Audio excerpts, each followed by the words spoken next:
Nobel prices. Okay, introduction వచ్చేసరికి ఏంటంటే ఇది మనకి యాక్చువల్లీ నోబెల్ ప్రైజెస్ అనే టాపిక్ ఆల్ కాంపిటేటివ్ ఎగ్జామ్స్ కంటే ఎస్ఎస్సి, ఆర్ఆర్బి అన్నిటికీ పనికి వస్తుంది. Nobel prizes are awarded every year on December 10. December 10 ఎందుకంటే ఆల్ఫ్రెడ్ నోబెల్, ఎవరైతే నోబెల్ ప్రైజెస్ యొక్క ఫౌండర్ ఉన్నారో ఆల్ఫ్రెడ్ నోబెల్, అతని యొక్క డెత్ యానివర్సరీ సెలబ్రేట్ చేస్తూ నోబెల్ ప్రైజెస్ అయితే ఇవ్వడం జరుగుతుంది. ఎప్పుడు? December 10. కానీ ఈ నోబెల్ ప్రైజ్ నేమ్స్ అంటే ఎవరెవరికి ఇవ్వబోతున్నాము అనేది మాత్రం ఖచ్చితంగా ఇది అక్టోబర్లోనే చెప్తారు. అక్టోబర్ మాసంలోనే మనకి పేర్లు అయితే విడుదల చేస్తారు నోబెల్ వెబ్సైట్లో. నెక్స్ట్ వచ్చేసరికి ఇక్కడ కీ పాయింట్ చూస్తే అవార్డ్ సెరమనీ వచ్చేసి స్టాక్ హోమ్, స్వీడన్లో జరుగుద్ది. Okay, Sweden country stock home సిటీలో. నెక్స్ట్ అన్ని అవార్డులు అంటే physics, chemistry, medicine, literature, economic sciences అంటే భౌతిక శాస్త్రం, రసాయన శాస్త్రం, వైద్య శాస్త్రం, సాహిత్యం, ఆర్థిక శాస్త్రం ఇవన్నీ కూడా స్టాక్ హోమ్ స్వీడన్లో ఇస్తారు. కానీ శాంతి బహుమతి నోబెల్ పీస్ ప్రైజ్ మాత్రం ఆ వేడుక మాత్రం ఎక్కడ జరుపుతారంటే ఓస్లో సిటీ ఇన్ నార్వేలో జరుపుతారు. ఓకేనా, ఒక్క నోబెల్ పీస్ ప్రైజ్ మాత్రమే నార్వేలో జరుగుద్ది, అది ఓస్లో. Next announcement of winners October మాసంలో జరుగుతుంది. ఇది మీకు ఆల్రెడీ చెప్పాను. నోబెల్ ప్రైజ్ విన్నర్ ఎవరైతే ఉన్నారో వాళ్ళని అక్టోబర్ మాసంలో 6 రంగాల్లో ఉండే నోబెల్ ప్రైజెస్, 6 రంగాల్లో ఎవరెవరైతే గెలిచారో వాళ్ళ యొక్క నోబెల్ ప్రైజెస్ అన్ని అక్టోబర్ మాసంలోనే పేర్లు అయితే రిలీజ్ చేయడం జరుగుతుంది. ప్రైజెస్ ఎందులో ఇస్తారంటే మనం ఆల్రెడీ డిస్కస్ చేసాం. భౌతిక శాస్త్రం, రసాయన శాస్త్రం, ఫిజియాలజీ ఆర్ మెడిసిన్ అంటే ఇక్కడ ఇదే వైద్య శాస్త్రం. నెక్స్ట్ లిటరేచర్ అంటే సాహిత్యం అంటే ఏం కాదంటే ఇవే రచనలు కానీ ఏవైనా మంచి బుక్కులు, ఇవి ఏదైనా మంచి బుక్ మీరు విడుదల చేశారనుకోండి, అది ప్రపంచవ్యాప్తంగా మంచి పేరు ప్రఖ్యాతలు గడించింది అనుకోండి, దాన్ని లిటరేచర్ అంటారు. లిటరేచర్లో అవార్డు ఇస్తారు. అట్లా పీస్ అంటే శాంతి తెలుసు.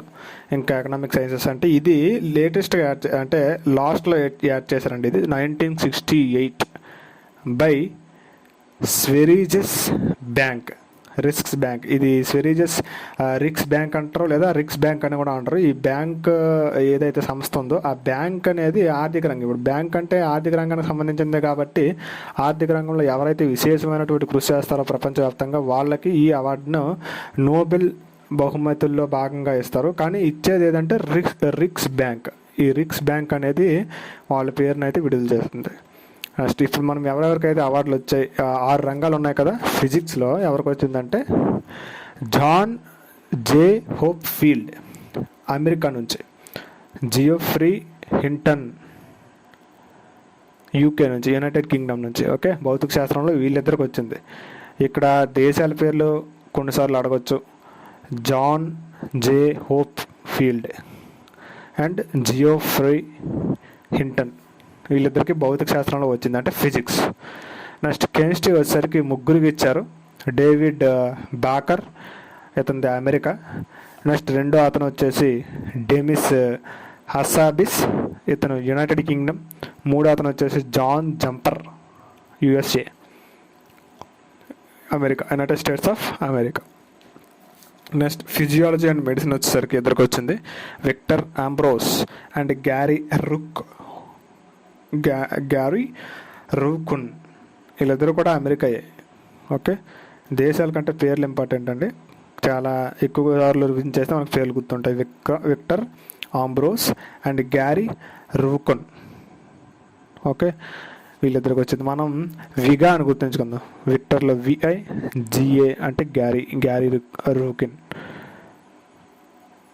ఓకే, ఇక్కడ వైద్య శాస్త్రంలో వేగంగా ఏదో మందును కనుక్కున్నారు వీళ్ళు అనుకుందాం. సపోజ్ వేగంగా వీళ్ళు ఏదో మందును కనుక్కున్నారు కాబట్టి వీళ్ళకి నోబెల్ ప్రైజ్ అనేది ఇవ్వడం జరిగింది అని అనుకుందాం.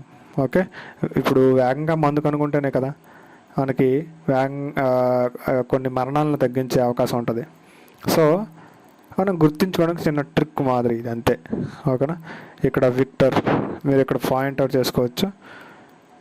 Victor V and here GA వీగా అంటే వేగంగా మందును కనుక్కోవడం వల్ల వీళ్ళకి మెడిసిన్లో నోబెల్ బహుమతి వచ్చిందని అనుకోవచ్చు గుర్తుంచుకోవడానికి.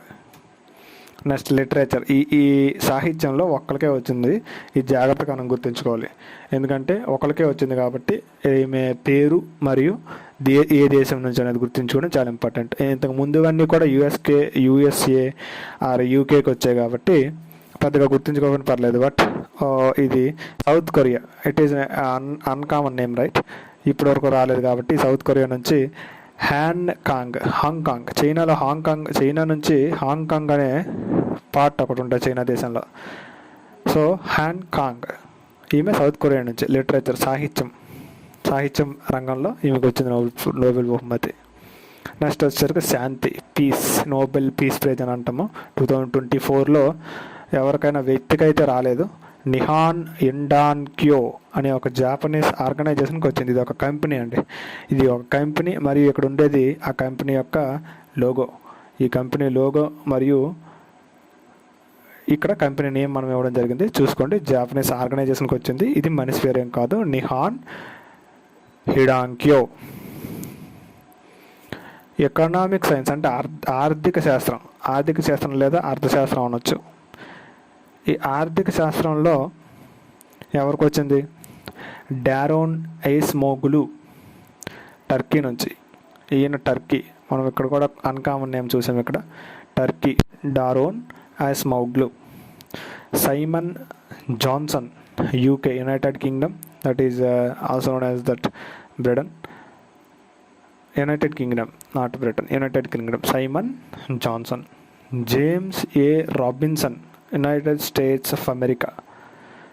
ఓకే, వీళ్ళు ముగ్గురికి కలిపి ఎకనామిక్ సైన్సెస్లో అయితే నోబెల్ ప్రైజ్ ఇవ్వడం జరిగింది. సో ఈ నేమ్స్ అనేవి మనం చాలా ఎక్కువ సార్లు రివిజన్ చేస్తే గుర్తుంటాయి. కొన్ని పేర్లు